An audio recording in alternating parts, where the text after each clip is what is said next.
Mental illness होती क्या है? ऐसी अवस्था जब एक व्यक्ति का थिंकिंग प्रोसेस, उसका जजमेंट, उसका बिहेवियर, इमोशनल स्टेट, वो सब गड़बड़ हो जाए। करंट सिचुएशन मेंटल हेल्थ की क्या है? मेंटल हेल्थ की कंडीशन है वो डे बाय डे बहुत तेजी से डिटीरियोरेट हो रही है। आजकल हर कोई ऐसा कहता है कि मुझे तो ओसीडी हो गया, ओसीडी हो गया। आपके दिमाग में पहले एक विचार आता है ना, और वो बार बार आता है, आपके ना चाहते हुए भी आता है। कुछ लोग ऐसे होते हैं जिनका एक हाथ हमेशा कांपता ही रहता है। आप जब बहुत चिंता में, अवसाद में होते हो तो भी आप कांपने लग जाते हो। मेंटल हेल्थ सही रखने के लिए कुछ ऐसी प्रैक्टिसेस। आपका सोने और जागने का समय एक ही होना चाहिए। फिजिकल एक्सरसाइज रोज करना है। पैकेज्ड फूड है वो आपको कम से कम खाना चाहिए। बिना भूख के खाना नहीं खाएं। 30 to 40 मिनट्स आपको सनलाइट में जाना ही जाना है डेली। घास या मिट्टी है तो उसके ऊपर हम चलें।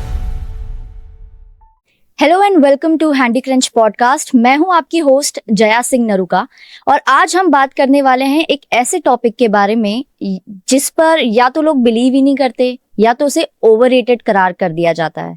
वो है मेंटल हेल्थ। जी हाँ, मेंटल हेल्थ आज भी कंट्रोवर्शियल टॉपिक है और इसे टैबू भी कहते हैं। आपके दोस्त हो या पेरेंट्स ही क्यों ना हो, हंसी मजाक में वो आपके मेंटल इलनेस का मजाक ही उड़ा देते हैं। और इसी चीज को डिटेल में समझाने के लिए हमारे साथ स्टूडियो में मौजूद हैं साइकाइट्रिक डिपार्टमेंट के प्रोफेसर, जिन्हें प्रैक्टिस करते हुए 11 साल से ज्यादा हो गया है, और इनका नाम है डॉक्टर चरण सिंह जिलोवा जी। सर, मैं आपका स्टूडियो में बहुत बहुत स्वागत करती हूँ। Thank you ma'am, thank you very much. तो सर, सबसे पहले मैं आपसे पूछना चाहूंगी, आप थोड़ा सा हमारे व्यूअर्स को बताएंगे कि मेंटल इलनेस होती क्या है? देखिए, मेंटल इलनेस का मतलब ये है कि एक ऐसी अवस्था जब एक व्यक्ति का थिंकिंग प्रोसेस, उसका जजमेंट, उसका बिहेवियर, इमोशनल स्टेट, वो सब गड़बड़ हो जाए। तो उस स्टेट को आप ग्रोसली ये कह सकते हैं कि वो आदमी मेंटली फिट नहीं है। जिसमें कई बार ये भी होता है कि आदमी को अवेयरनेस नहीं होती उस आदमी को कि उसके साथ क्या प्रॉब्लम्स हैं और सराउंडिंग में क्या हो रहा है, सेल्फ के साथ क्या हो रहा है। तो इन नटशेल ये कह सकते हैं कि when you are not aware about self and the surrounding along with some other neurotic things. Like neurotic का मतलब ये है कि भाई जैसे एंजाइटी है, डिप्रेशन है, जिसमें आदमी को पता होता है कि उसको समस्या है। तो इस तरह से मैं यू कैन से कि there are groups of mental illnesses. बहुत से लोग ऐसे होते हैं सर जो अवेयर नहीं है और वो उसको मेंटल इलनेस को पागलपन से एसोसिएट करते हैं। तो क्या ये सही है? देखिए, मेंटल इलनेस जैसा मैंने अभी बताया ना, मेंटल इलनेस में आप मोटा मोटा 2 तरीके के डिसऑर्डर्स मान सकते हो। हालांकि ये जो मैं बताने जा रहा हूँ, ये क्लासिफिकेशन अब थोड़ा सा ऑब्सोलीट हो गया है। यानी कि एक तो होता है साइकोसिस और एक होता है न्यूरोसिस। तो साइकोसिस में तो क्या होता है कि आदमी को बिल्कुल पता नहीं होता है कि वो मानसिक समस्या से जूझ रहा है। ठीक है ना। जिसका एक एग्जांपल मैं आपको समझाता हूँ कि आपने कई बार बाजार में या रोड साइड ऐसे लोग जाते हुए देखे होंगे कि जिन्होंने ठीक से कपड़े भी नहीं पहने। तो उन्होंने क्यों नहीं पहने? क्योंकि उनको पता ही नहीं है। ठीक है ना। और उनमें से ज्यादातर लोग मानसिक समस्या से ग्रसित होते हैं। या कई बार ऐसा होता है कि एक व्यक्ति को पता ही नहीं होता और वो कोई बहुत हीनस क्राइम कर देता है, क्योंकि उनको नहीं पता कि वो जो करने जा रहे हैं वो इतना हीनस क्राइम है। इसी तरह से एक समस्या, एक ग्रुप ऑफ इलनेस है जिसको हम कहते हैं न्यूरोसिस। न्यूरोसिस में व्यक्ति को पता होता है कि उसके साथ प्रॉब्लम है। जैसे फॉर एग्जांपल ओसीडी एक बीमारी है जिसमें एक व्यक्ति बार बार चेक कर सकता है, बार बार हाथ धो सकता है। तो उसमें व्यक्ति को पता होता है कि यार मुझे पता है कि मेरे हाथ पूरी तरह साफ हैं, लेकिन फिर भी मुझे बार बार धोने पड़ते हैं। इसी तरह से डिप्रेशन है। तो डिप्रेशन में भी क्या होता है, आदमी को पता होता है कि यार मैं उदास हूँ, दुखी हूँ, मुझे ठीक से नींद नहीं आ रही है, मैं गिल्ट फील करता हूँ। तो ये एक दूसरा ग्रुप है। तो इस तरह से आप मोटा मोटा 2 ग्रुप्स में डिवाइड कर सकते हो, साइकोसिस और न्यूरोसिस। हाँ, ठीक है। हाँ। सर, इसके कुछ इनिशियल साइंस जो मतलब लोग पहचान सके अपने आप में कि हाँ, मैं डिप्रेशन का शिकार बनता जा रहा हूँ धीरे धीरे। देखिए, जैसे आपने मुद्दा उठाया डिप्रेशन का ना, तो डिप्रेशन इस वक्त बहुत ही कॉमन बीमारी है। जैसे ministry of health and family welfare ने एक रिसर्च किया, हालांकि वो 10 साल पहले की बात है, 2015 एंड 2016 की बात है। उस वक्त इंडिया में जो डिप्रेशन और एंजाइटी से रिलेटेड डिसऑर्डर्स का जो प्रिवेलेंस था वो था अराउंड 5%। तो मतलब यूं मान के चलिए हर 100 में से 5 लोगों को ये समस्या है। तो ये काफी बड़ा नंबर है। और अगर हम ओवरऑल मेंटल इलनेस की बात करें, other including all the mental disorders, तो ये नंबर है लगभग 10%। यानी कि हर 100 में से 10 भारतीय किसी न किसी मानसिक समस्या से ग्रसित हैं, जिनको इमीडिएटली किसी न किसी ट्रीटमेंट की जरूरत है। लेकिन हम बात चूंकि यहाँ कर रहे हैं डिप्रेशन की, तो डिप्रेशन एंजाइटी ये लगभग 5% के आसपास है। उसमें से भी अगर हम स्पेसिफिकली डिप्रेशन की बात करें तो ये लगभग 2.5 से 3% है, यानी हर 100 में से 2 से 3 लोगों को डिप्रेशन है। तो ये काफी बड़ा नंबर है।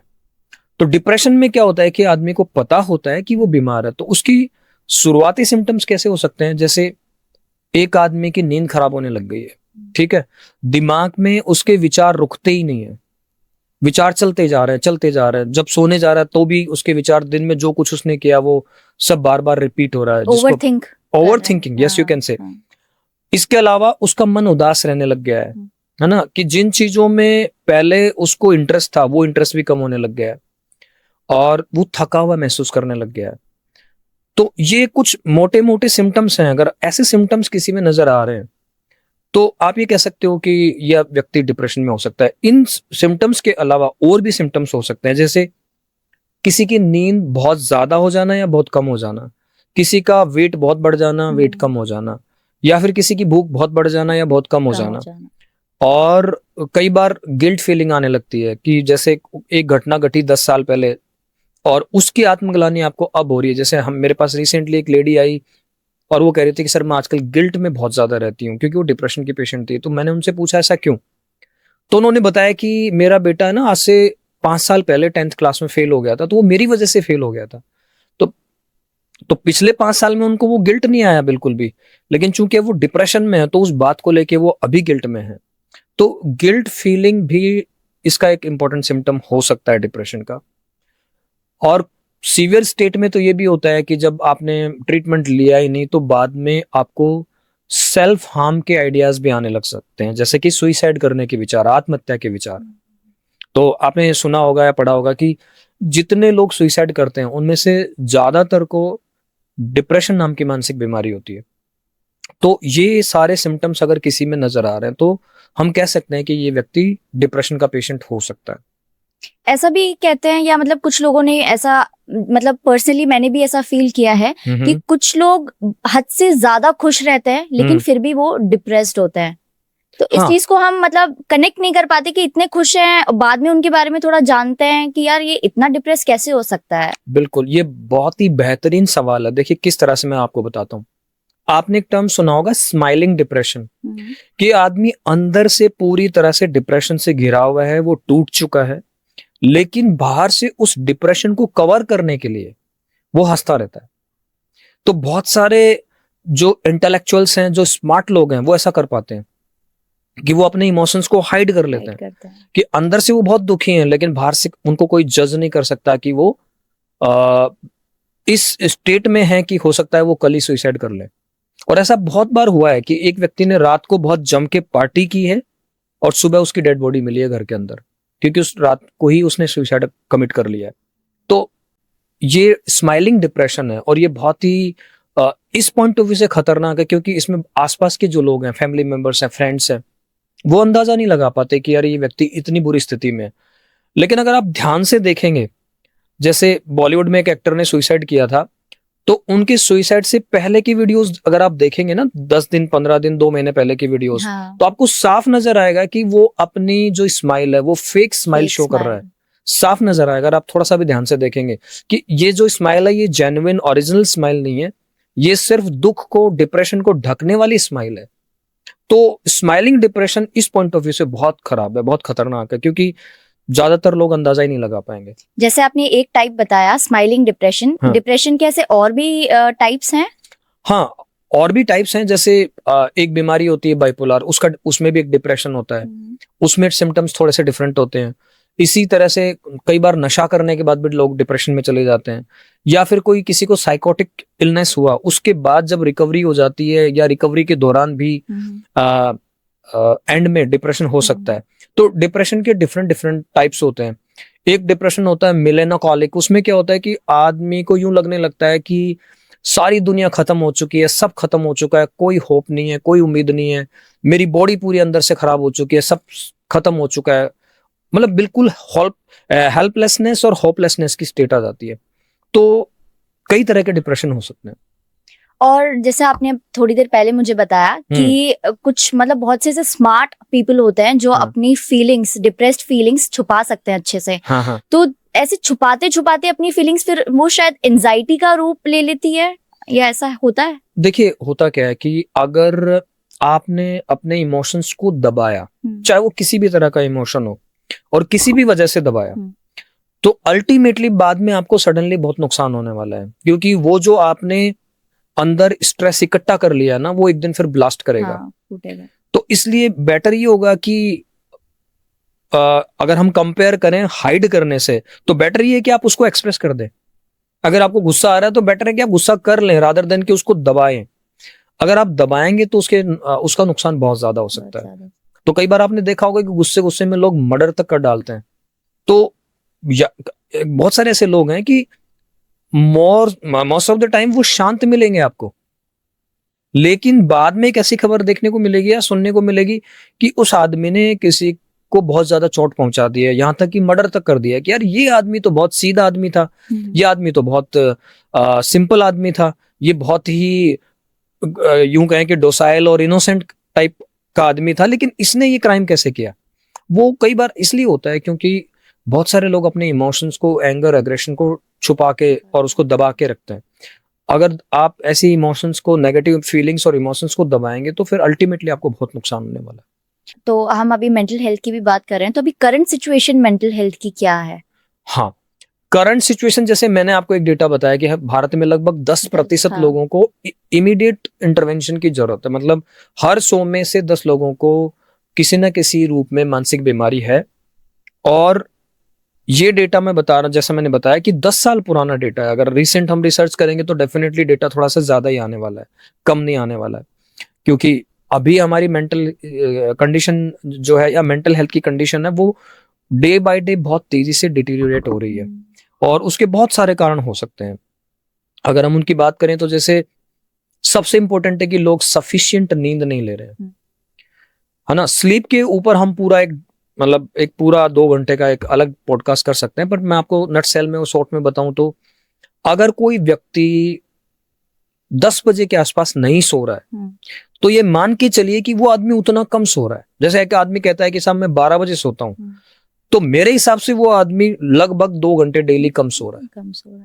अब कई बार लोगों को क्या लगता है कि यार मैं रात को 12 बजे सो के और सुबह उठ जाऊंगा 8 बजे या 9 बजे, तो 8-9 घंटे हो गए। पर आपने असल में किया क्या है कि आपका जो डीप स्लीप वाला पार्ट है वो बहुत कम कर दिया है, क्योंकि डीप स्लीप होती जो है ना वो मिडनाइट से पहले पहले ही होती है। मोस्ट ऑफ दैट जो डीप स्लीप है ना, वो मिडनाइट से पहले होती है। तो अगर मान लीजिए कि आपने मिडनाइट सारा खराब कर दिया, मिडनाइट मतलब यूं मान के चलो 2 बजे के आसपास, तो अब एक आदमी अगर मान लो 12 बजे या 1 बजे सो रहा है तो उसने मोस्ट ऑफ दैट मिडनाइट जो डीप स्लीप है वो खत्म कर दिया अपना। तो उसके जितने बेनिफिट आपको मिलने वाले तो वो तो मिलेंगे ही नहीं, भले ही आप फिर सुबह 9 बजे तक उठो। या कुछ लोगों को ये भी लगता है कि मैं रात को जग लूंगा और दिन में मैं सो लूंगा तो बात बराबर हो जाएगी, तो बात बराबर नहीं होगी। See, sleep is not like a date. अगर आप मैथ्यू वॉकर की किताब पढ़ेंगे, व्हाई वी स्लीप, ये बर्कली यूनिवर्सिटी के प्रोफेसर हैं और बहुत अच्छी रिसर्चर हैं और बहुत अच्छी किताब है। मैं लोगों से ये मतलब रिक्वेस्ट करूंगा कि ये किताब जरूर पढ़ें, व्हाई वी स्लीप।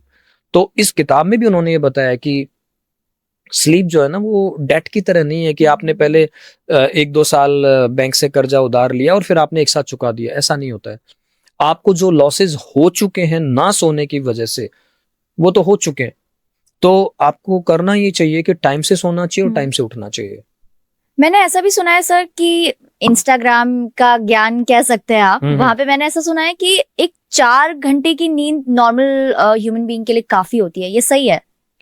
देखिए, मोस्ट ऑफ द रिसर्च ये कहते हैं कि आपको 7 से 9 घंटा एक अडल्ट को चाहिए ही चाहिए, है ना। और हम बच्चे की बात करें तो बच्चे को लगभग 16 से 18 घंटे की नींद चाहिए।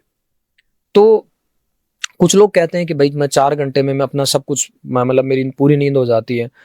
बट मुझे लगता है कि 5-7% लोगों को छोड़ के सब पे ये मुझे नहीं लगता कि ये रूल लागू होता है। हाँ, 5-7% लोग ऐसे होते हैं कि जो रात में जग के भी अगले दिन बहुत बेहतरीन काम कर लेते हैं। जैसे एग्जाम्पल के तौर पे मैं आपको बताता हूँ कि शाहरुख खान के लिए कहते हैं कि वो सुबह 3-4 बजे 5 बजे सोते हैं और 8-9 बजे उठ जाते हैं, मतलब 4-5 घंटे से ज्यादा नहीं सोते हैं और दिन भर ब्लैक कॉफी लेते हैं, ऐसा मैंने सुना। तो और लेकिन अभी भी वो बहुत बेहतरीन काम कर रहे हैं और ऐसा सुनने में भी नहीं आया कि उनको कोई बहुत सीरियस कोई बीमारी हो गई है या कोई कभी वो डिप्रेशन में चले गए, ऐसा कभी सुनने में भी नहीं आया। तो 5-7% लोग इसका एक्सेप्शन हो सकते हैं, लेकिन ज्यादातर लोगों को तो जो रात को ठीक से नहीं सो रहे हैं उनको इसके कॉन्सिक्वेंसेस भुगतने ही पड़ेंगे। जैसे आपने कहा कि शाहरुख खान जी हैं, हाँ। वो कम नींद के बाद भी अपनी प्रोडक्टिविटी पूरी दिखाते हैं काम में। हाँ। तो मतलब ये चीज इंटरकनेक्टेड है कि आप मेंटली, अगर क्या पता वो मेंटली एकदम सही रहे होंगे। नहीं, इसमें ये है कि देखिए हर इंसान जो है ना वो एक डिफरेंट इंसान होता है। जो चीज मुझे सूट कर रही है हो सकता है वो आपको सूट ना करे। जैसे इसको एग्जांपल से समझते हैं, कुछ लोगों को क्या लगता है, यार मेरा फ्रेंड जो है ना वो भांग का नशा कर रहा है, गांजे का नशा कर रहा है, उसको कुछ नहीं हुआ, देखो 6 महीने साल भर से कर रहा है तो मैं भी कर लेता हूँ। पर हमारे पास बहुत सारे ऐसे पेशेंट्स आए हैं जिन्होंने सिर्फ एक बार भांग या गांजे का नशा किया, उसके बाद वो दोबारा कभी नॉर्मल ही नहीं हो पाए। मैं लगभग 15-20 IITians को ट्रीट कर चुका हूँ जो IIT में बहुत अच्छी स्कोर लेके एंटर किए थे और बाद में किसी पार्टी में उन्होंने गांजा वगैरह लिया और उसके बाद उनका पूरा करियर तबाह हो गया। वो कभी वापस वो इंजीनियर या वापस वो जो एक IITian से आप एक्सपेक्ट करते हो ना वैसा वो कभी वापस बन ही नहीं पाए। तो हम कॉपी नहीं कर सकते किसी को कि भाई उसको ये नेगेटिव या बैड इफेक्ट्स नहीं आ रहे हैं तो मुझे भी नहीं आएंगे। तो आप ये नहीं कह सकते कि शाहरुख खान रात को 4 घंटे में सब कुछ पूरा कर लेते हैं तो हम भी कर पाएंगे। नहीं, मैं नहीं मानता। जैसे 5 उंगलियां बराबर नहीं होती वैसे हर इंसान बिल्कुल डेफिनेटली तो कॉपी नहीं कर सकते हम एक दूसरे को। तो सर ये जो मेंटल इलनेस है इसके बारे में लोग थोड़ा बहुत जानते भी हैं लेकिन फिर भी वो डॉक्टर के पास जाने से कतराते हैं, ऐसा क्यों? Again one of the most important question जिसको मैं एड्रेस करना चाहता हूं। देखिए इसके 2 मुख्य कारण हैं। एक तो होता है स्टिग्मा और एक होता है लैक ऑफ नॉलेज या फिर उनको इंफॉर्मेशन ही नहीं है कि उनको जो समस्या है वो बेसिकली एक मेंटल हेल्थ इश्यू है। मैं पहले स्टिग्मा से बात करता हूँ। स्टिग्मा का मतलब होता है कि लांछित महसूस करना ना। जैसे आप एक चोर को चोरी करते हुए पकड़ लो तो उस वक्त उसको जो फीलिंग आएगी ना उस तरह की फीलिंग लोगों को तब आती है जब कोई मेंटल हेल्थ एक्सपर्ट से सलाह लेता है। तो लांछित क्यों महसूस करते हैं, बाकी समस्याओं में तो नहीं करते। जैसे आज से लगभग 20-30 साल पहले टीबी के लिए भी ऐसा था। कोई अगर किसी को ट्यूबरक्लोसिस हो गया तो वो उस टीबी की बीमारी को छुपाता था, पर अब ऐसा नहीं है। अब चूंकि गवर्नमेंट ने या NGOs ने या फिर आम आदमी ने इस बारे में इंफॉर्मेशन को फैलाया है, फिर चाहे वो प्रिंट मीडिया हो, सोशल मीडिया हो या किसी भी तरह का मीडिया हो, उसकी वजह से लोगों में नॉलेज बढ़ा है, उसके लिए इंफॉर्मेशन बढ़ी है, जागरूकता आई है, तो स्टिग्मा कम हो गया। अनफॉर्चुनेटली मेंटल हेल्थ के केस में अभी तक ये नहीं हुआ है। और मैंने ये देखा है कि जो जितना ज्यादा पढ़ा लिखा है उसमें स्टिग्मा उतना ज्यादा है। तो एक गांव के आदमी को अगर आप बोलेंगे ना कि वहां एक मनोचिकित्सक है, साइकियाट्रिस्ट है, उसको जाके अपनी प्रॉब्लम को दिखा दो, तो वो अगले दिन आ जाता है। वो एक बार ट्राई जरूर करेगा कि एक बार देखूं तो सही जाके कि हो क्या रहा है। बिल्कुल वो आएगा और वो ऐसे मतलब सेकंड थॉट नहीं देता कि यार लोग क्या कहेंगे। और मतलब बहुत कम केसेस में ऐसा होता है कि लोग थोड़ा सा सोचते हैं, रूरल इंडिया की अगर मैं बात करूं। लेकिन जैसे जैसे एजुकेशन में लोग ऊपर जाते हैं ना, मेंटल हेल्थ एक्सपर्ट से या साइकियाट्रिस्ट से मिलने में बहुत कतराते हैं। और अगेन वही स्टिग्मा कि यार लोग क्या कहेंगे, लोग मुझे पागल समझेंगे, माफ करना ये शब्द इस्तेमाल करने के लिए, लेकिन लोग ऐसा ही सोचते हैं। और इसके पीछे कारण क्या है कि एक वक्त था जब किसी को अगर मानसिक समस्या हो गई तो उसको मेंटल असाइलम में डाल दिया जाता था, क्योंकि उस वक्त ट्रीटमेंट था ही नहीं। जैसे अगर हम हमारी ड्रग्स की बात करें, साइकोट्रोपिक्स की, तो पहली साइकोट्रोपिक अराउंड 1950s आई है, मतलब 1950 के आसपास। उससे पहले कोई दवाइयां थी ही नहीं। तो उस वक्त फिर क्या इलाज था? यही था कि भैया ये आदमी सोसाइटी के लिए खतरनाक है, तो आप इसको एक असाइलम बना के उसमें डाल दो ताकि बाकी लोगों को नुकसान ना करे। तो वो जो स्टिग्मा था, वो स्टिग्मा अब तक कैरी फॉरवर्ड हो रहा है, वो अब तक चला आ रहा है। लेकिन अब मेंटल हॉस्पिटल्स जो है ना वो रिसर्च इंस्टीट्यूट बन चुके हैं, वहां रिसर्च होती है। तो अब वो मेंटल असाइलम वाला कॉन्सेप्ट खत्म हो गया है। अब कोई मेंटल असाइलम नहीं है। कुछ जगह ऐसे मेडिकल कॉलेजेस में वार्ड्स हैं जहां पे पेशेंट्स को लंबे समय तक रखा जाता है, पर वो under the supervision of psychiatrist रखा जाता है और उनका वहां प्रॉपर ट्रीटमेंट होता है। वो उनका लॉन्ग स्टे वहां होता है महीनों, लेकिन वो proper under the guidance of psychiatrist उनका ट्रीटमेंट होता है। तो ये जो स्टिग्मा है ये एक बहुत इंपॉर्टेंट फैक्टर है और दूसरा जैसे मैंने बताया कि नॉलेज ही नहीं है, कि जैसे फॉर एग्जाम्पल एक आदमी को बुरा लग रहा है, हाँ. या वो उदास रहता है, उसको किसी चीज में इंटरेस्ट ही नहीं है, तो वो है ना किसी चीज को ब्लेम कर देगा। जैसे फॉर एग्जाम्पल एक अंकल आए, वो पूरी तरह से डिप्रेशन में है, लेकिन वो क्या कह रहे हैं कि नहीं मैं उदास तो हूं, पर मैं इसलिए उदास हूं क्योंकि मेरा बेटा मुझसे ठीक से बात नहीं करता। मतलब इतनी सी चीजों से लोगों को डिप्रेशन के वो शिकार हो जाता है। अगर नहीं, बिल्कुल हो सकता है।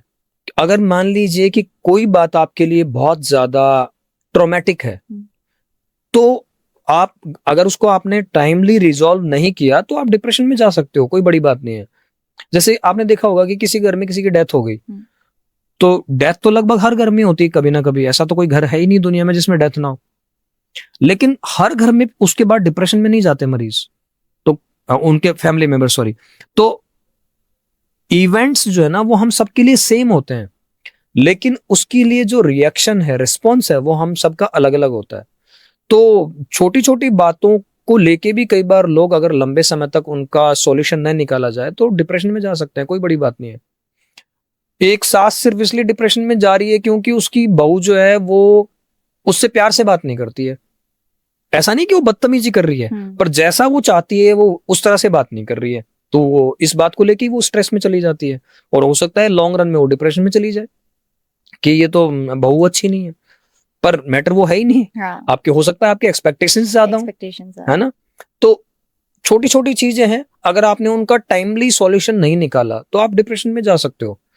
तो अब जैसा अपना टॉपिक चल रहा था कि नॉलेज नहीं है, तो नॉलेज नहीं होना भी एक बहुत बड़ा फैक्टर है, ठीक है ना। तो अब जैसे आप देखेंगे ग्रामीण परिवेश में लोग झाड़ फूक कराने के लिए जाते हैं, तो मैं आम भाषा में समझाने के लिए लोगों को कहता हूं कि भैया जो भी व्यक्ति झाड़ फूक या ताबीज के लिए जा रहा है 99% वो मानसिक समस्या से ग्रसित है। लकवे के लिए भी जाते हैं, जैसे किसी को पैरालिसिस आ गया तो उसके लिए भी लोग जाते हैं, कुछ कुछ जगह कैंसर के लिए भी जाते हैं, है ना, कुछ कुछ जगह फीवर के लिए भी जाते हैं, पर जो ज्यादातर मोटा चंक आपको मिलेगा ना वो मिलेगा मानसिक समस्याओं से ग्रसित लोगों का। तो ऐसा कोई भी व्यक्ति अगर आपको कहीं नजर आता है जो डोरे ताबीज के लिए सोच रहा है या किसी तांत्रिक के पास जा रहा है या झाड़ फूंक के लिए जा रहा है, तो पूरी संभावना है कि उसको किसी न किसी तरह की मानसिक समस्या है।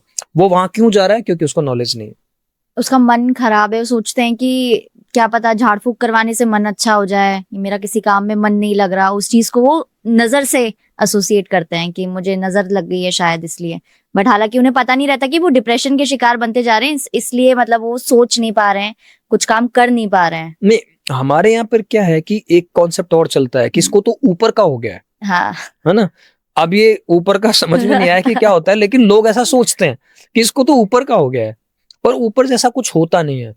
मैं लोगों को अक्सर कहता हूं कि भाई तुम कितना ही बड़ा राक्षस ले आओ, कितना ही बड़ा जिसमें भूत घुस गया वो ले आओ, हम 2 इंजेक्शन लगाएंगे 30 मिनट्स में वो राक्षस गायब हो जाएगा, है ना। तो मैं अक्सर बोलता हूँ ये बात, जिन लोगों को ये लगता है कि नहीं जी ऊपर का भी कुछ होता है, कुछ नहीं होता। आपके माइंड में कुछ केमिकल्स जो है ना वो प्लस माइनस ऊपर नीचे हो गए हैं, जिसकी वजह से आपका बिहेवियर खराब हो गया है। जैसे केमिकल होता है डोपामिन, अगर उसका लेवल बढ़ गया तो आपको प्रॉब्लम हो जाएगी। एक केमिकल न्यूरो ट्रांसमीटर होता है जिसको हम कहते हैं सीरोटोनिन, उसका लेवल अगर फ्लक्चुएट कर गया तो आप डिप्रेशन में चले जाओगे, ठीक है ना। तो ये बेसिकली आपके दिमाग में कुछ न्यूरोट्रांसमीटर्स हैं। इसके अलावा कुछ और भी थ्योरीज है जिनकी वजह से आपको ये समस्याएं हो सकती है। सर आपके पास इतने पेशेंट्स आते हैं, तो इनमें अगर मैं रेशियो पूछूं तो टीनेजर्स का ज्यादा रहता है या फिर जो मिड एज या फिर ओल्ड एज हो गए इनका ज्यादा रहता है? अगर मैं बात करूं 13 साल से 18 साल, है ना, इस एज ग्रुप के जितने बच्चे हैं उनमें लगभग 6 से 7% बच्चे बीमार हैं मानसिक रूप से। तो नंबर तो ये भी कम नहीं है, काफी ज्यादा है। और अगर हम बात करें ओवरऑल मानसिक समस्याओं की, तो 70% तक मानसिक समस्या से ग्रसित लोग वो लगभग 35 साल से कम के हैं। तो इसका मतलब क्या हुआ कि ज्यादातर लोग तो यंग ही हैं, है ना। तो वैसे आने को तो सब तरह के लोग आते हैं, लेकिन हाँ डेफिनेटली अडल्ट्स ज्यादा आते हैं। हाँ, बच्चों में होती है मानसिक समस्याएं, बहुत मानसिक समस्याएं, जैसे ऑटिज्म है, ADHD है, या फिर कुछ लर्निंग प्रॉब्लम है, डिसलेक्सिया है, इस तरह की बहुत सारी जो लर्निंग डिसऑर्डर्स हैं, लेकिन एडल्ट्स ज्यादा आते हैं। जो स्टूडेंट्स होते हैं वो मेंटल इलनेस से परेशान रहते हैं, इसके क्या क्या कारण है, मतलब किन किन चीजों की वजह से ज्यादातर वो शिकार बनते हैं डिप्रेशन का, मेंटल इलनेस का? मैं पहली चीज स्टूडेंट्स के केस में अगर वो स्ट्रेस में जाते हैं, डिप्रेशन में जाते हैं ना, तो पहला फैक्टर जो मुझे नजर आता है वो है कि वो अपनी स्लीप पे ध्यान नहीं देते हैं। आप एक सर्वे करिए या अपने आसपास के बच्चों को देखिए, बच्चे लेट नाइट तक जग रहे हैं और चूंकि उनको सुबह कोचिंग जाना है या स्कूल जाना है या कॉलेज जाना है, इसलिए उनको जल्दी उठना पड़ता है, तो लेट सो रहे हैं, जल्दी उठना पड़ता है, तो उनकी नींद ही पूरी नहीं होती है। और जैसा मैंने अभी बताया थोड़ी देर पहले कि अगर आप लेट सोते हैं और अगर लेट उठते हैं तो इसका ये मतलब नहीं है कि आप ठीक सो रहे हैं। एक बच्चा कहता है जी मेरे को तो टाइम ही स्कूल जाने का रात को 2 बजे मिलता है, तो मैं तो रात को 2 बजे स्कूल जाऊंगा, पर रात को 2 बजे स्कूल जाने का कोई सेंस नहीं है। तो आप कहेंगे कि जी मेरे को तो सोने का समय रात को 2 बजे मिल पाता है, तो मैं तो रात को 2 बजे सोऊंगा। तो अल्टीमेटली आफ्टर फ्यू इयर्स आपको मेंटल हेल्थ प्रॉब्लम से जूझना ही पड़ेगा आपको। और फिर अगर मेंटल हेल्थ इश्यूज आते हैं तो उससे धीरे धीरे फिर आपकी बॉडी भी खराब होती है। इसलिए भी मानसिक स्वास्थ्य की इंपॉर्टेंस है, क्योंकि जब आपको मानसिक समस्या होगी तो आपकी बॉडी भी सही नहीं रहेगी। See your mind is the boss of your body, है ना। If your mind is disturbed your whole body is bound to be disturbed. पूरी बॉडी डिस्टर्ब होगी। ऐसा नहीं कि आपका एक सिस्टम खराब होगा, आपका डाइजेशन खराब हो जाएगा। इसलिए आपने देखा होगा कि जो लोग मानसिक समस्या से जूझ रहे होते हैं या जिनको डिप्रेशन है, तनाव है किसी तरह का, या जिनको नींद ठीक से नहीं आ रही है, उनका पेट खराब हो जाता है ना। फिर वो उनको अपच, एसिडिटी, गैस और ये सारी चीजें रहने लगती हैं, ब्लोटिंग होने लगती है, एसिड रिफ्लेक्स आने लगता है, कई बार आईबीएस जैसी प्रॉब्लम होने लग जाती हैं, कभी लूज मोशन हो गए, कभी कॉन्स्टिपेशन हो गया। इसी तरह से सेक्सुअल प्रॉब्लम्स आने लगती हैं, जैसे मेल्स के केस में उनको इरेक्टाइल डिसफंक्शन हो जाएगा, या उनका जो सेक्सुअल टाइमिंग जो है वो उनकी गिर जाएगी, या फिर फीमेल्स के केस में भी उनकी सेक्सुअल डिजायर गिर जाती है। ठीक है। इसी तरह से अगर हम बात करें ब्रीदिंग प्रॉब्लम, तो उनको जो सांस है वो गहरा नहीं आता है, वो जल्दी जल्दी सांस लेते हैं, हार्ट बीट उनकी जो है ना तेज होने लग जाती है, सर से बाल झड़ने लगते हैं, चेहरे की चमक खत्म हो जाती है, आंखों के नीचे डार्क सर्कल आने लगते हैं। और मैंने तो अपनी क्लिनिकल प्रैक्टिस में ये देखा है कि जिस व्यक्ति की आंखों के नीचे डार्क सर्कल दिखे, पूरी संभावना है कि उसकी रात की नींद सही नहीं है। मैंने ऐसा क्लिनिकल प्रैक्टिस में बहुत लोगों के साथ देखा है। तो बहुत मतलब बॉडी का ऐसा कोई सिस्टम नहीं बचता कि जिसको गलत असर नहीं आता। हार्ट की प्रॉब्लम्स होने लग जाती है। मैं आपको अगर एक डेटा बताऊं, जो लोग 6 घंटे से कम सोते हैं उनको हार्ट रिलेटेड डिसऑर्डर होने की संभावना 3 गुना ज्यादा है। जो लोग 6 घंटे से कम सोते हैं उनमें कैंसर होने की संभावना 2 से 3 गुना ज्यादा है। आप आम बीमारियों की तो बात ही छोड़ दीजिए, जब आप कम सोते हैं तो आपकी रोग प्रतिरोधक क्षमता कम हो जाती है। रोग प्रतिरोधक क्षमता कम हुई नहीं कि आप बीमारियों से घिरे नहीं। क्यों? क्योंकि हमें बचाता कौन है बीमारियों से? हमारे अंदर का डॉक्टर। हमारे अंदर का डॉक्टर मतलब रोग प्रतिरोधक क्षमता है, हमारी इम्यूनिटी। तो उस इम्यूनिटी को खराब कौन कर रहा है? आपका स्ट्रेस, आपकी नींद की कमी। नींद में अगर कोई प्रॉब्लम है वो, या आप तनाव में रहते हैं, डिप्रेशन, एंजाइटी में रहते हैं। सर आपने एक बात करी थी अभी थोड़े कुछ वक्त पहले कि लोग बिना कपड़ों के भी या कम कपड़ों में बेसुध होके घूमते रहते हैं इधर से उधर। ये किस तरह की बीमारी होती है? बिल्कुल डेफिनेटली आपने देखो ऐसे लोग देखे होंगे जो बहुत ही शैबी और अगली स्टेट में सड़क पे घूमते रहते हैं या बैगिंग करते रहते हैं, है ना। तो उनमें से ज्यादातर लोगों को एक बीमारी होती है जिसको हम कहते हैं सीजोफ्रेनिया। तो सीजोफ्रेनिया क्या है? एक यूं कह सकते हैं कि ये सबसे गंभीर मानसिक रोग है। और इसका अगर मैं नंबर की बात करूं तो हर 100 में से लगभग, या यूं कहें कि 0.5% के आसपास, यानी कि अगर आप 1000 लोगों में देखें तो लगभग 5 लोगों को ये बीमारी मिल जाएगी, है ना। तो ये काफी आम बीमारी है। तो ये जो बीमारी है ये इसलिए सीरियस है क्योंकि इसमें मरीज को पता नहीं होता कि वो बीमार है, उसको अवेयरनेस ही नहीं है। इसको हम हमारी भाषा में बोलते हैं कि उसको इंसाइट नहीं है ना। तो ये सीरियस इसलिए भी है कि कई बार इसमें जो लक्षण होते हैं वो बहुत ही एग्रेशन वाले होते हैं, कि जैसे किसी पे अटैक कर देना, है ना। बट ऐसे पेशेंट कम ही होते हैं, ज्यादातर ऐसे पेशेंट होते नहीं है। ज्यादातर के साथ तो बल्कि उनके साथ यूं कहें कि उनके साथ अन्याय होता है, रादर देन कि वो किसी के साथ अन्याय करें, है ना। लेकिन ज्यादातर लोगों का बिलीफ ये है कि जो बहुत ज्यादा मार पिटाई या गुस्सा कर रहे हैं, मर्डर कर रहे हैं, या कोई भी हीनस क्राइम कर रहे हैं वो मानसिक रोगी ही हैं, ऐसा नहीं है। कुछ मानसिक समस्या से ग्रसित लोग इस तरह का कोई हीनस क्राइम भी कर सकते हैं।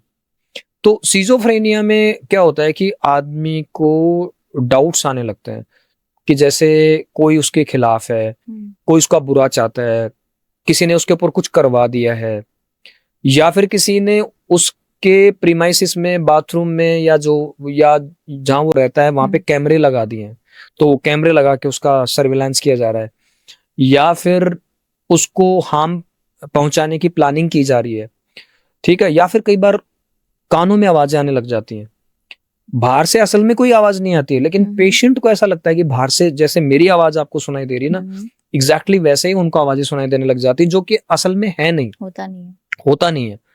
तो जैसे हमारे एक पेशेंट था, उसने क्या किया कि उन आवाजों से बचने के लिए अपने कान में कंक्रीट, डस्ट, कॉटन, कपड़े ये सब डाल लिए ताकि वो उन आवाजों से बच सके, ठीक है ना। तो ये लक्षण भी एक ऐसा लक्षण हो सकता है।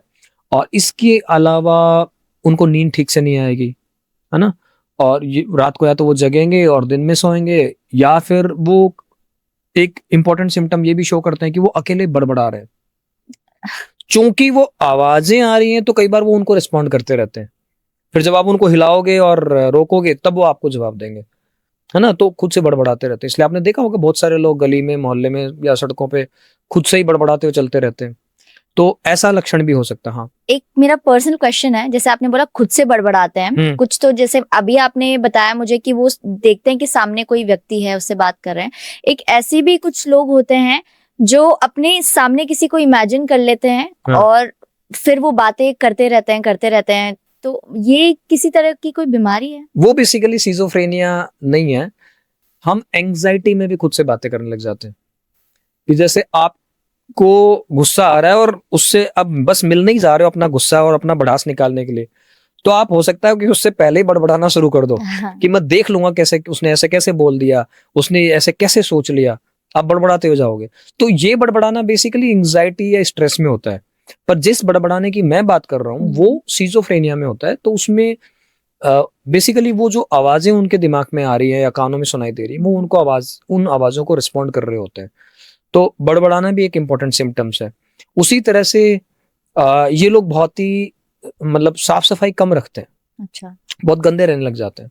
जैसे नहाए उनको महीनों हो गए, या 5-5, 7-7, 10-10 दिन में नहा रहे हैं, सेम क्लॉथ वो 1 महीने से पहन रहे हैं, ठीक है, या एक के ऊपर एक बहुत सारे क्लॉथ्स पहन रहे हैं, तो वो गंदे भी रहने लग जाते हैं, ठीक है ना। नहाना धोना उनका थोड़ा सा खराब हो जाता है। और इसके अलावा उनकी जो डाइटरी हैबिट्स हैं वो भी गड़बड़ हो जाती हैं कि जैसे प्रोसेस्ड फूड बहुत ज़्यादा खा रहे हैं, हेल्दी फूड बिल्कुल नहीं खा रहे हैं, फल सलाद वो बिल्कुल ले ही नहीं रहे हैं, तो उनकी डाइटरी हैबिट्स भी चेंज हो सकती हैं। या दिन में नहीं खा रहे हैं, रात को खा रहे हैं, 3 बजे रात को खाना खा रहे हैं, 4 बजे सुबह खाना खा रहे हैं, तो डाइटरी हैबिट्स भी उनकी बदल जाती हैं और उनके बिहेवियर में अग्रेशन आ सकता है। या वो बिल्कुल ही चुप हो जाएंगे, जैसे कि चुप होके कोने में बैठ गए। पहले वो परिवार के साथ घुल मिलते थे, बैठते थे, बातचीत करते थे, अब अपने कमरे में बैठे रहते हैं, ज्यादा इंटरेक्शन नहीं करते, बातचीत नहीं करते। तो इस तरह के लक्षण भी हो सकते हैं। जैसे स्पेशली जब बीमारी शुरू होती है ना, ये वाली स्किज़ोफ्रेनिया या सिजोफ्रेनिया, तो उसमें शुरुआती दौर में तो ये सिम्टम्स कई बार देखने को मिलते हैं कि जैसे हमारे पास अभी रिसेंटली एक बच्चे को लेके आया गया, तो वो बच्चा 15-16 साल का है। तो उनकी मदर ने मुझे बताया कि ये पहले परिवार के साथ बैठ के खाना खाता था, बातचीत करता था, हंसता था, लेकिन अब क्या करता है, वो स्कूल से आता है और अपने कमरे को बंद करके अंदर बैठ जाता है और मोस्ट ऑफ द टाइम बस एक कोने में बैठा रहेगा, ना कुछ काम, ना बोलना, ना कुछ और बात। तो और फिर उन्होंने ये भी बताया कि अब आजकल तो ये बिना मतलब हंसने भी लग गया है।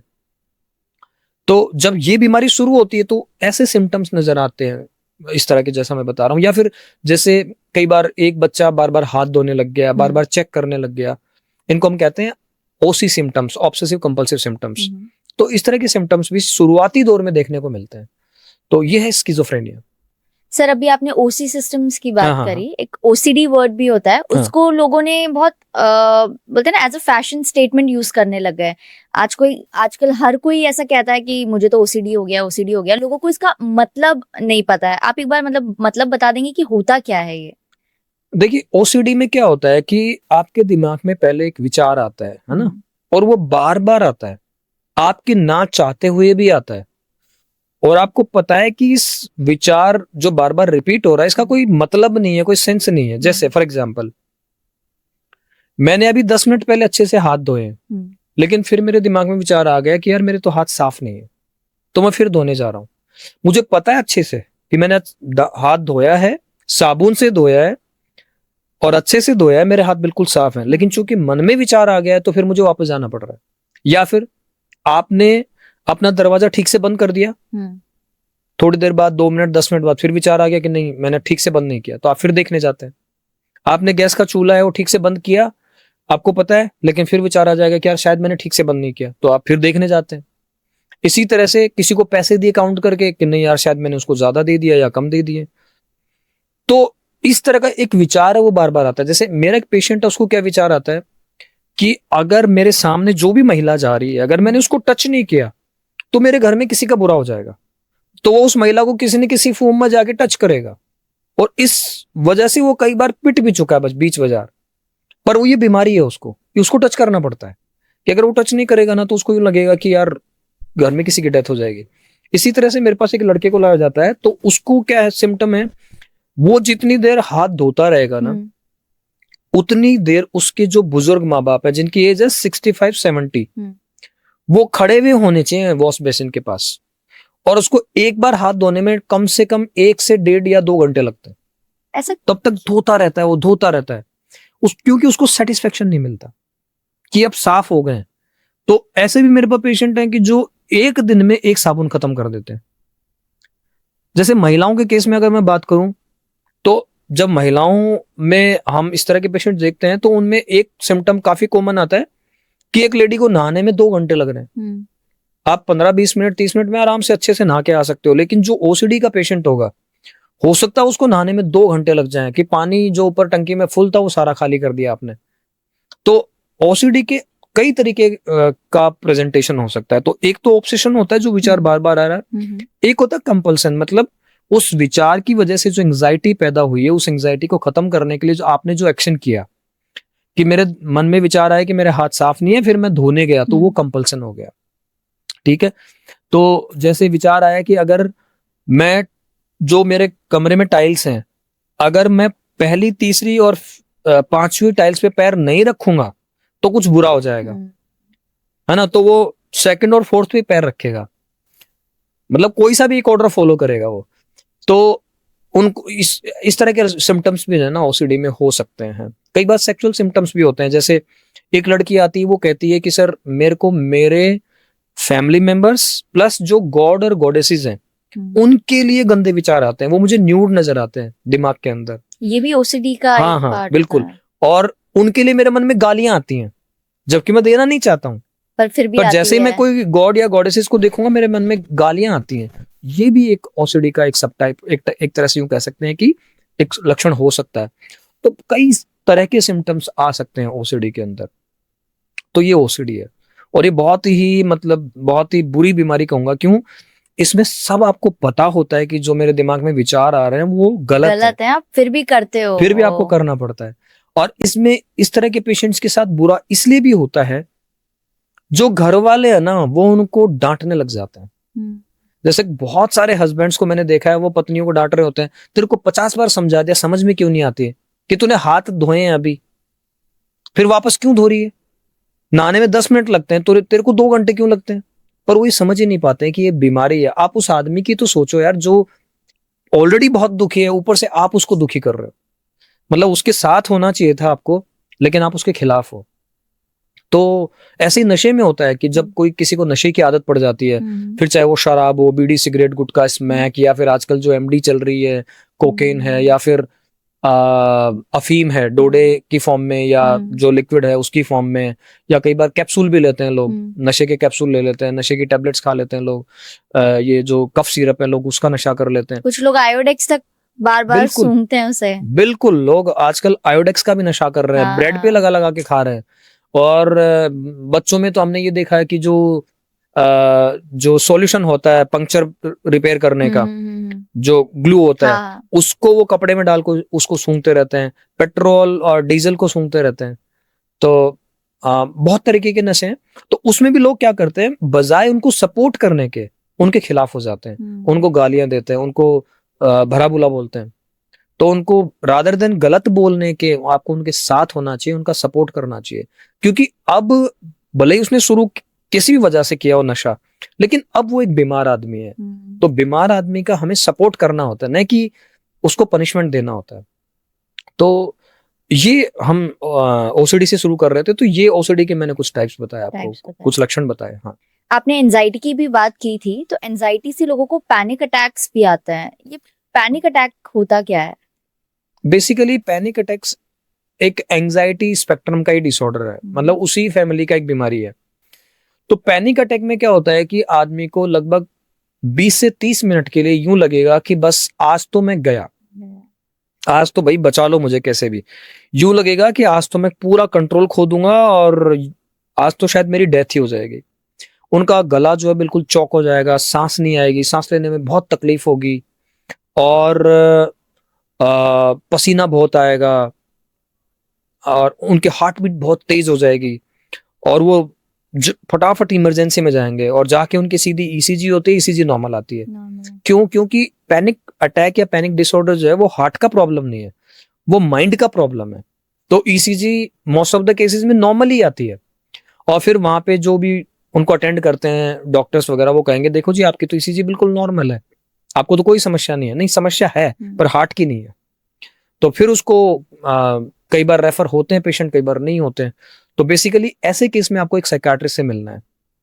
तो ये 20 से 30 मिनट चलेगा, उसके बाद आप कंप्लीटली नॉर्मल हो जाओगे। उसके बाद दोबारा हो सकता है वो महीने बाद आए, 15 दिन बाद आए, 2 महीने बाद आए। इन बिटवीन आप बिल्कुल ठीक रहते हो। तो कई बार आपको पता ही नहीं चलता कि यार मैं ठीक हूं या बीमार हूं। पर इस बीमारी में फ्रीक्वेंसी ऐसी होती है, ऐसा तो है नहीं कि ये रोजाना होने वाले सिम्टम्स। तो ये पैनिक अटैक जब बार बार आते हैं तो हम उसको पैनिक डिसऑर्डर बोलते हैं। तो पैनिक अटैक से बचने के लिए आप कुछ ऐसी मतलब होम टिप्स बता सकते हैं कि घर पे वो कर सके, होम वर्कआउट्स? देखिए, पैनिक अटैक का जो इलाज है ना, वो दोनों तरीकों से होता है कि भाई कुछ दवाइयां भी दी जाती हैं और कुछ थेरेपीज भी दी जाती हैं। तो जैसे थेरेपीज में हम, आपने नाम सुना होगा, सीबीटी हो गया, है ना, कॉग्निटिव बिहेवियर थेरेपी हो गई। या फिर दवा की हम बात करें तो बहुत सारे बेंजोडाइजेपिन्स या फिर एसएसआरआईज, इस तरह की दवाइयां देके और हम ठीक करते हैं। लेकिन अगर आप ओवरऑल बात करें कि मानसिक समस्याओं से हम कैसे बच सकते हैं, तो उसकी बात हम करेंगे इन द एंड। कुछ लोग ऐसे होते हैं जिनका एक हाथ मतलब हमेशा कांपता ही रहता है, ये क्या, ये एंजाइटी होती है, ये क्या होता है? ये साइकोलॉजिकल प्रॉब्लम्स की वजह से भी हो सकता है, और न्यूरोलॉजिकल प्रॉब्लम्स या अदर मेडिकल प्रॉब्लम्स की वजह से भी हो सकता है। जैसे मैं एक एग्जांपल देता हूँ आपको, एक बीमारी होती है पार्किंसंस। तो उसमें भी हाथ कांपता रहता है ना, ट्रेमर्स आते रहते हैं। एंजाइटी में भी ट्रेमर्स आते रहते हैं, लेकिन एंजाइटी में ऐसा नहीं कि सिर्फ एक हाथ में ही होगा। तो कंपन की बहुत सारी वजह हो सकती हैं। आप जब बहुत चिंता में, अवसाद में होते हो तो भी आप कांपने लग जाते हो, ठीक है ना। आप ठीक से 2 दिन ना सोए तो हो सकता है कि आपके हाथों में थोड़ा बहुत कंपन आना शुरू हो जाए। आपने को नशा कर लिया तो हो सकता है उसके बाद भी आपके हाथ पैरों में कंपन आने लग जाए। या आपने देखा होगा जब लंबे समय तक एक व्यक्ति शराब पीता है तो उसके बाद भी उसके हाथों में कंपन आने लगते हैं, है ना। तो बहुत सारी वजह है, मतलब ऐसा नहीं कि केवल साइकोलॉजिकल या साइकियाट्रिक रीजंस ही हैं, बहुत सारे रीजंस हैं। सर, कुछ पार्टनर्स को भी मतलब वो लगातार डाउट करते रहते हैं अपने बेटर हाफ पे कि स्पेशली उनके कैरेक्टर पर कि इनका कैरेक्टर सही नहीं है, या बार बार उनको चेक करना, कॉल करना, देखना, पूछताछ करना। तो ये भी किसी तरह की मतलब कोई बीमारी होती है? देखिए, एक तो होता है कि डाउट्स विद इन फिजियोलॉजिकल या यूं कहें कि नॉर्मल लिमिट्स ना, है ना। एक तो डाउट होता है, एक ऐसा डाउट होता है जो पैथोलॉजिकल होता है, मतलब कि जो बीमारी का पार्ट है बेसिकली। अच्छा।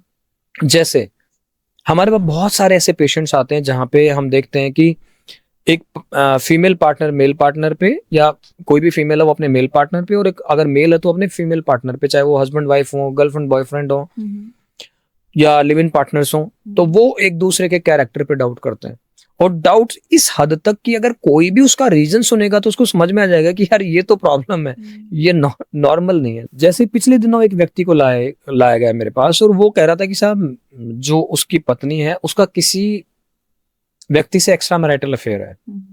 तो उससे जब पूछा गया कि भाई ऐसा आपको क्यों लगता है, तो उसने बोला कि मैं एक व्यक्ति को ऑनलाइन देखता हूं, उसी वक्त ये भी ऑनलाइन होती है ना।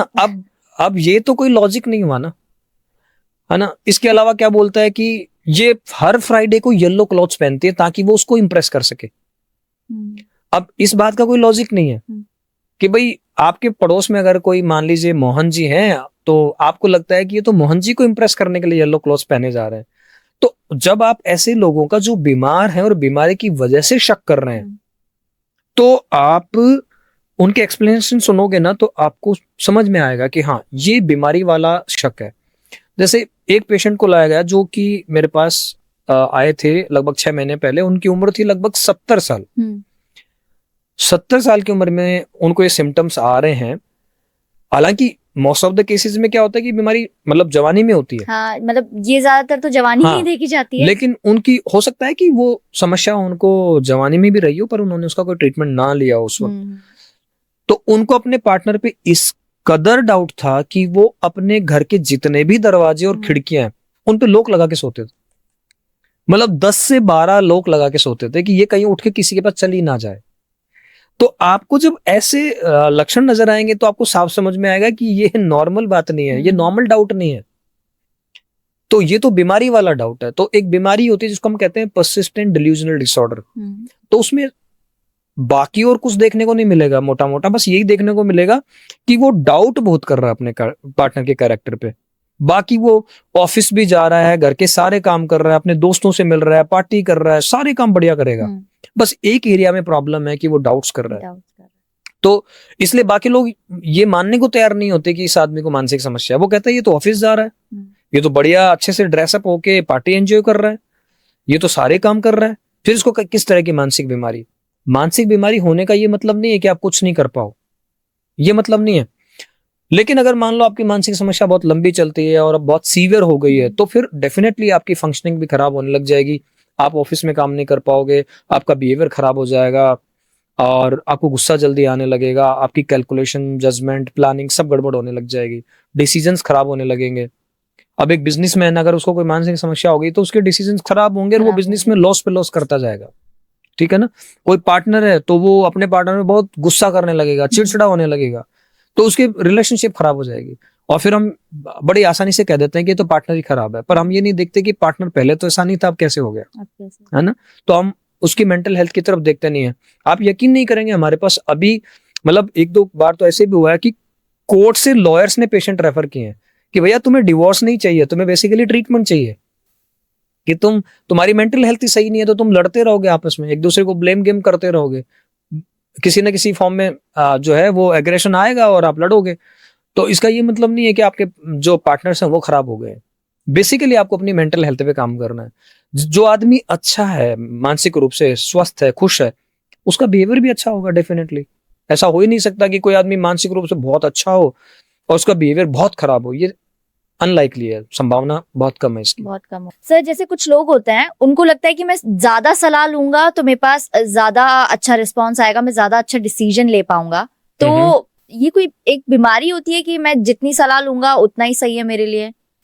देखिए होता क्या है कि कुछ लोगों की पर्सनालिटी होती है कि वो कोई भी एक डिसीजन ठीक से नहीं ले पाते या उनको दूसरों पे डिपेंडेंट रहना पड़ता है ना। तो ऐसी स्थिति में क्या होता है कि कुछ लोग, जैसे कोई छोटा मोटा अगर कपड़ा भी खरीद के ला रहे हैं ना, उसके लिए भी पूछेंगे कि यार ये मैंने सही खरीदा है क्या, मैं ये ले लूं क्या, मैं ये कर लूं क्या, मैं चला जाऊं क्या। तो बेसिकली पर्सनालिटी डिसऑर्डर्स में एक पर्सनालिटी डिसऑर्डर होता है जिसको हम डिपेंडेंट या फिर एंग्शियस पर्सनालिटी कहते हैं, पर्सनालिटी डिसऑर्डर कहते हैं। तो कुछ लोगों में उसके ट्रेट्स होते हैं, कुछ लोगों में ये बीमारी होती है। तो ये जो इस ट्रेट वाले जो लोग हैं या बीमारी वाले लोग हैं, वो बात बात पे दूसरों पे डिपेंडेंट रहते हैं। उनको मतलब वो खुद अपने दम पे कोई चीज ठीक से एग्जीक्यूट कर नहीं पाते हैं। उनको हर चीज के लिए दूसरों से पूछना पड़ता है, वो हर चीज के लिए एंग्शियस रहते हैं, डिपेंडेंट रहते हैं। तो अगर किसी में मान लो आपको नजर आता है कि यार ये आदमी कोई भी काम इंडिपेंडेंटली ठीक से नहीं कर पा रहा है, बात बात पे इसको दूसरों का सपोर्ट चाहिए, तो ऐसे लोगों को एक साइकियाट्रिस्ट से मिलना चाहिए, वो डेफिनेटली आपकी मदद करेंगे। आखिरी में मैं आपसे एक सवाल पूछना चाहूंगी कि जो हमारी आम जनता है, उनको मेंटल हेल्थ सही रखने के लिए कुछ ऐसी प्रैक्टिसेस आप बताना चाहेंगे? Definitely, very important question. देखिए, कुछ चीजें अगर आप उनको फॉलो करेंगे ना तो आपका मानसिक स्वास्थ्य आप अच्छा रख सकते हैं।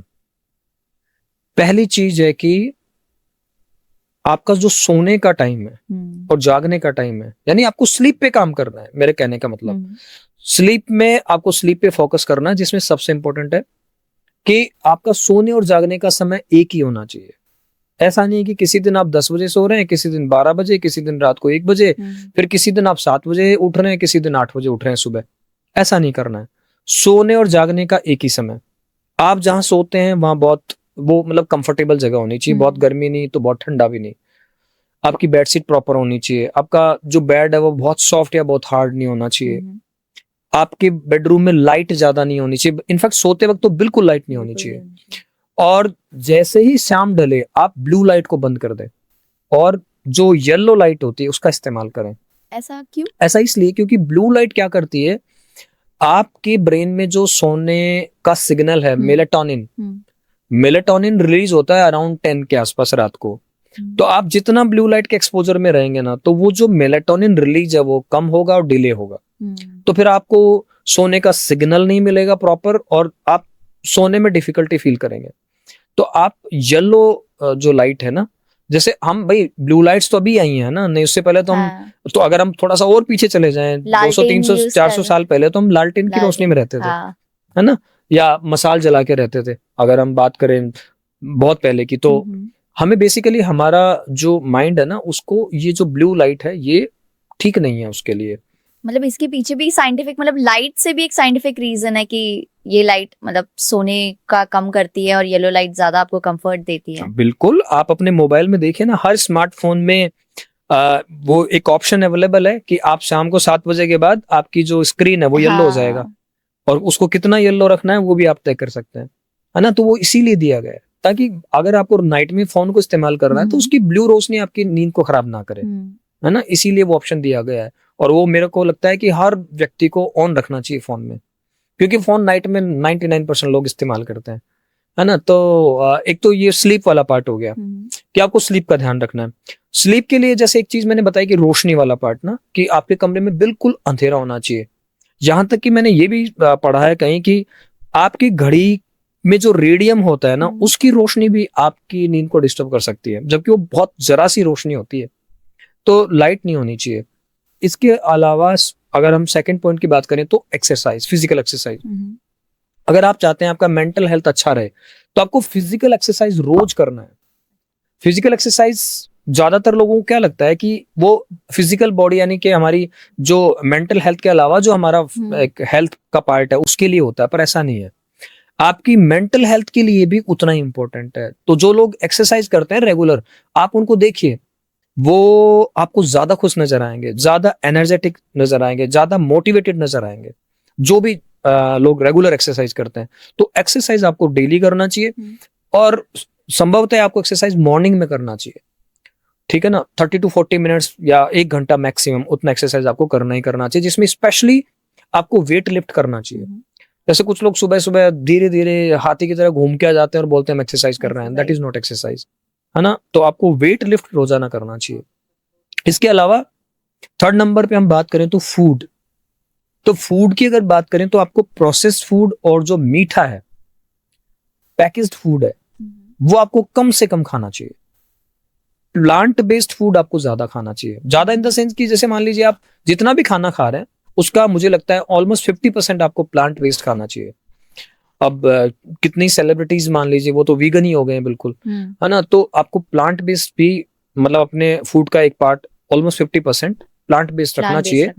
बाकी आप पका हुआ खा रहे हैं खा लीजिए, कोई दिक्कत नहीं है, लेकिन उसका टाइमिंग अच्छा होना चाहिए। टाइमिंग में क्या, कोशिश करें कि आप अंधेरा होने से पहले पहले अपना रात का खाना खत्म कर लें, बिना भूख के खाना नहीं खाएं, और जब तक बहुत जरूरत नहीं है खाने की तब तक खाना नहीं खाएं। जैसे कुछ लोग क्या करते हैं, ओवर ईटिंग, जैसे खाना खा लिया थोड़ी देर बाद में फिर मुंह चला लेंगे, कुछ भी खा लेंगे, फिर उसके बाद कोई ड्रिंक आ गई वो ले लेंगे। ऐसे नहीं करना चाहिए। बार बार जो है ना फ्रिक्वेंट मील वो नहीं करना चाहिए। ठीक है। तो आपको फूड पे भी बहुत ध्यान देना है। इसके अलावा सनलाइट एक्सपोजर, मतलब आपको 30 to 40 मिनट्स आपको सनलाइट में जाना ही जाना है डेली। वो हमारी बॉडी के लिए बहुत essential, not only the vitamin D part, है ना, उसके अलावा बहुत सारे बेनिफिट हैं। तो सनलाइट एक्सपोजर भी आपको लेना ही लेना। इसके अलावा एक चीज और है जो हमने रिसेंट टाइम में खो दी है, वो है अर्थिंग। यानी हम अर्थ के कांटेक्ट में नहीं रहते हैं, हम हमेशा शूज या स्लीपर्स में रहते हैं। तो हमारा अर्थ से कांटेक्ट खत्म हो गया, तो हमें अर्थ के कांटेक्ट में भी रहना चाहिए। जैसे घास या मिट्टी है तो उसके ऊपर हम चलें, हमारा अर्थ से कांटेक्ट रहे। आपने बहुत बार देखा होगा ना कि जब हम किसी मेटल वाली चीज को टच करते हैं तो एक स्पार्क सा होता है, हाँ, करंट सा लगता है। हाँ, वो बेसिकली हम जब पॉजिटिव फॉर्म में हम वोल्टेज इकट्ठा कर लेते हैं बॉडी पे, बेसिकली हमारा बॉडी का जो वोल्टेज है ना वो हमेशा जीरो होना चाहिए, अच्छा। न्यूट्रल होना चाहिए। तो वो तभी हो सकता है जब आप अर्थ के कांटेक्ट में रहेंगे। आजकल आप देखना फेसबुक और इंस्टाग्राम पे बहुत सारे अर्थिंग मैट और बैंड का ऐड आ रहा है, वो भी स्लीप को प्रमोट करने के लिए, कि स्लीप के लिए, कि अगर आपकी स्लीप खराब है तो आप ये बैंड का इस्तेमाल करिए, और डेफिनेटली करना चाहिए, उससे आपको फायदा होगा। और ये रिसर्च भी है कि जो लोग अर्थिंग करते हैं यानी अर्थ के कांटेक्ट में रहते हैं उनको बहुत सारे हेल्थ बेनिफिट है। स्पेशली एक बेनिफिट जैसे जो लोग खून पतला करने की दवा खा रहे हैं, अगर वो अर्थिंग करेंगे तो हो सकता है उसकी जरूरत ही ना पड़े, तो आपका जो ब्लड थिनर है उसकी शायद लेने की जरूरत ही ना पड़े। तो अर्थिंग बहुत इंपॉर्टेंट है। इसी तरह से आप मेडिटेशन कर सकते हैं, रोज 10 to 15 मिनट्स 20 मिनट्स मेडिटेशन करें। मेडिटेशन का मतलब इतना सा है कि आप ऐसी स्टेट में बैठें जब आप चॉइसलेस हो जाएं, है ना। जैसे जय कृष्णमूर्ति कहते हैं कि चॉइसलेस अवेयरनेस इज मेडिटेशन, कि मतलब आप कंफर्टेबल कमर सीधी करके और उस पोस्चर में बैठ जाएं, लोटस पोस्चर में, और आपको बस करना इतना सा है कि चॉइसलेस हो जाए, जजमेंटल ना हो किसी भी चीज के लिए। आपको चाहे कैसा भी सेंसेशन मिले, आप आंख बंद करके बैठे हैं और आपको इधर से आवाज आई कि एक बहुत इंपॉर्टेंट ऑब्जेक्ट गिर गया, और आप सोच रहे हैं ये तो वही गिफ्ट था जो मेरे फ्रेंड ने दिया था, तो बहुत इंपॉर्टेंट गिफ्ट था, और ये तो बाहर से मंगाया हुआ गिफ्ट था, बाहर से लाया हुआ गिफ्ट था। तो इस तरह का जजमेंट नहीं करना है आपको।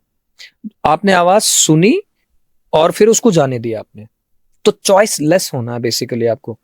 तो आप मेडिटेशन कर सकते हैं। इसके अलावा आप डीप ब्रीदिंग डेली कर सकते हैं, है ना, जिसको आप अनुलोम विलोम आम भाषा में कहें। इनहेल करें, फिर होल्ड करें, फिर एक्सेल करें, फिर होल्ड करें, तो इसको डीप ब्रीदिंग कहते हैं। तो डीप ब्रीदिंग करेंगे तो डेफिनेटली आपको फायदा होगा। शांत रहें, अनावश्यक गुस्सा ना करें, बहुत ज्यादा ग्रीडी ना रखें, ग्रीडी ना हो, बहुत ज्यादा एम्बिशियस ना हो, है ना। हर काम को स्लो रखें, है ना। आपने सुना होगा ना, slowly is the fastest way to reach wherever you want to reach. तो हर काम को आप शांति से और धीरे धीरे करें, मल्टीटास्किंग ना करें। तो अगर आप इन चीजों को फॉलो करते हैं तो डेफिनेटली आप अपने मेंटल हेल्थ को काफी हद तक बेटर रख सकते हैं। बाकी मेंटल हेल्थ में देखिए आपकी जेनेटिक्स भी बहुत इंपॉर्टेंट रोल प्ले करती है। अगर आपके पेरेंट्स बहुत गुस्से वाले हैं तो पूरी संभावना है कि आप भी बहुत गुस्से वाले होंगे, है ना। हालांकि बाद में अगर आप चाहें तो अपने आप को चेंज कर सकते हैं, क्योंकि personality is a dynamic phenomena, तो आप चेंज कर सकते हैं, लेकिन एक बार के लिए तो आप उसकी गिरफ्त में आ सकते हैं। तो हमने ये भी देखा कि जिन लोगों के घरों में डिप्रेशन ज्यादा है उनके बच्चों को भी डिप्रेशन ज्यादा है, और दूसरी मानसिक बीमारियां ज्यादा हैं, तो वो जो बीमारियां उनमें ज्यादा देखने को मिलती हैं। तो जेनेटिक्स का भी एक बहुत इंपॉर्टेंट रोल है इसमें। तो अगर आप ये सारी चीजें करते हैं तो मुझे लगता है कि आप अपने मेंटल हेल्थ को अच्छा रख सकते हैं।